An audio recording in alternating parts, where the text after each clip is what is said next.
बिहार में समान नागरिक संहिता की बीजेपी की मांग पर बिहार एनडीए में एक बार फिर जुबानी जंग छिड़ गई है। बता दें कि बीजेपी उत्तराखंड के बाद अब उत्तर प्रदेश में भी समान नागरिक संहिता लागू करने की तैयारी में है। तो वहीं अब बिहार सहित बीजेपी शासित अन्य राज्यों में भी इसके लिए मांग तेज हो गई है। इस पूरे मामले पर जेडीयू संसदीय बोर्ड के अध्यक्ष उपेंद्र कुशवाहा ने भी दो टूक में कहा है कि नीतीश कुमार के मुख्यमंत्री रहते इसका सवाल ही नहीं उठता। बता दें कि भोजपुर में सुशील मोदी के समान नागरिक संहिता पर दिए गए बयान के बाद उपेंद्र कुशवाहा ने ये कड़ा बयान सामने आया है।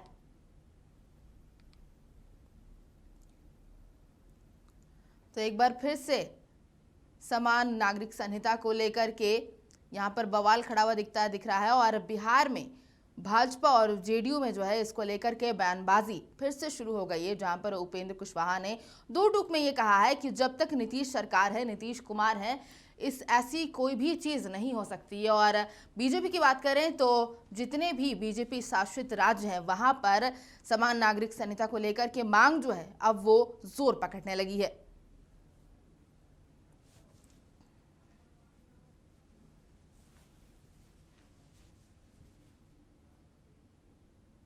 तो इस पूरे मामले पर जानकारी दे रहे हैं बिहार से हमारे bureau head SK Rajeev. Rajeev, समान नागरिक संहिता का जो ये मुद्दा है एक बार फिर से उठ गया है बिहार में। देखिए प्रभा, दरअसल में सुशील मोदी आज से कुछ दिन पहले कॉमन सिविल कोड की बात किए थे और उन्होंने यह कहा था कि कॉमन सिविल कोड जो है यह वो इस देश की न सिर्फ जरूरत है बल्कि उसे लागू भी किया जाना चाहिए। और जैसा बता भी रही थी कि कुछ जो बीजेपी के प्रदेश हैं जहां पर की बीजेपी शासित राज्य है वहां पे इस कॉमन सिविल कोड को लागू भी कर दिया गया है। जाहिर है ऐसी स्थिति में जो बिहार बीजेपी के जो नेता हैं वो भी इसे बिहार में लागू करने की मांग कर रहे हैं और यही वजह है कि उपेंद्र कुशवाहा जो जेडीयू के सीनियर लीडर हैं उन्होंने सीधे तौर पर कहा है कि जब तक बिहार में नीतीश कुमार की सरकार है तब तक कॉमन सिविल कोड जो है उसको लागू करना कहीं से भी संभव नहीं है। अब आप अंदाजा लगाइए कि एक तरफ बीजेपी के जितने भी राज्य हैं वहां पर कॉमन सिविल कोड लाने की तैयारी भी शुरू हो चुकी है, कुछ राज्यों में लागू भी कर दिया गया है। वहीं दूसरी तरफ एनडीए शासित, चूंकि बिहार में सिर्फ बीजेपी की सरकार नहीं बल्कि बीजेपी और जेडीयू की कॉमन सरकार है, यानी कि एनडीए की यहाँ पर सरकार है और एनडीए का एक घटक दल जो है वह कह रहा है कि नहीं, यहाँ पे कॉमन सिविल कोड आने वाले दिनों में लागू किया जाना चाहिए। वहीं दूसरी तरफ उपेंद्र कुशवाहा जो जदयू के शीर्षस्थ है, नीतीश कुमार काफी करीबी माने जाते हैं इन दिनों, उनकी तरफ से सीधे तौर पर इसे खारिज कर दिया गया है और यह कह दिया गया है कि जब तक नीतीश कुमार की सरकार बिहार में रहेगी या नीतीश कुमार मुख्यमंत्री रहेंगे तब तक इस बिल को बिहार में लागू नहीं किया जाएगा। यानी सीधे तौर पर कॉमन सिविल कोड को लेकर के बिहार में जदयू और बीजेपी जो है वो आमने सामने आ गई है। जी प्रभा जी, तो कह सकते हैं कि समान नागरिक संहिता का जो ये मुद्दा है उसके बाद से एनडीए में जो है दरार आ सकती है। नहीं, देखिए एनडीए में दरार आ चुकी है प्रभा। अगर आप पिछले कुछ दिनों के गतिविधियों को देखेंगे, जिस तरीके से नीतीश कुमार पैदल 5 साल बाद तेजस्वी आवास पर पहुंचे, 40 मिनट तक वहां उनकी बातचीत हुई, फिर तेज प्रताप का बयान आता है कि आने वाले दिनों में बिहार में जो है वो समाजवाद की सरकार बनेगी और तेजस्वी यादव मुख्यमंत्री होंगे। निश्चित तौर पर उसके बाद से ये कहने में कहीं से भी गुरेज नहीं है कि बिहार में एनडीए में सब कुछ ठीक ठाक नहीं चल रहा है और आने वाले दिनों में हो सकता है कि बिहार की सियासत में एक बड़ा फेरबदल देखने को मिले। हालांकि देखिए उपेंद्र कुशवाहा इसके पहले भी बीजेपी के खिलाफ लगातार बयानबाजी करते रहे जब से वो बीजेपी से अलग हुए हैं।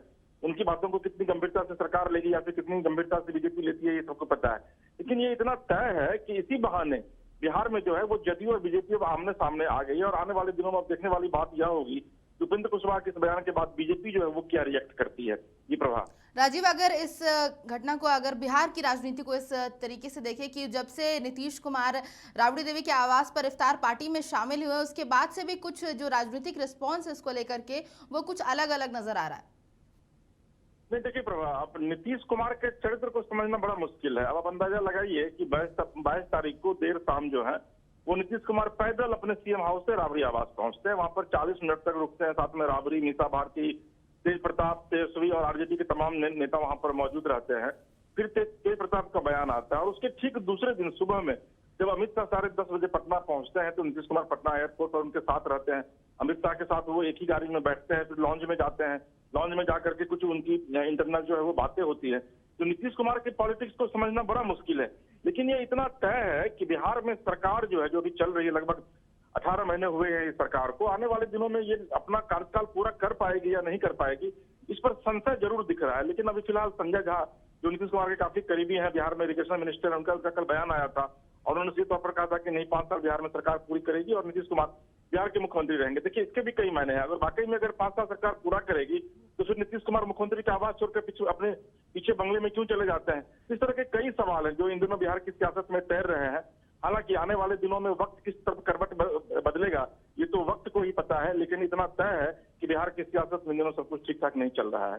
प्रभा, चलिए, बहुत बहुत शुक्रिया तमाम जानकारियों के लिए राजीव। तो जैसा कि उन्होंने कहा कि अब नए समीकरण शायद देखने को मिल सकते हैं बिहार की राजनीति में, क्योंकि एक तरीके से जो एनडीए में है दरार अभी नहीं बल्कि पहले ही पड़ चुकी है। और चाहे वो आचार संहिता का मामला हो या फिर माफ कीजिएगा समान नागरिक संहिता का मामला, बीजेपी और जदयू में जो है लगातार घमासान मुद्दों को लेकर के देखने को मिल रहा है। समाचार प्लस, खबर वही जो हमने कही।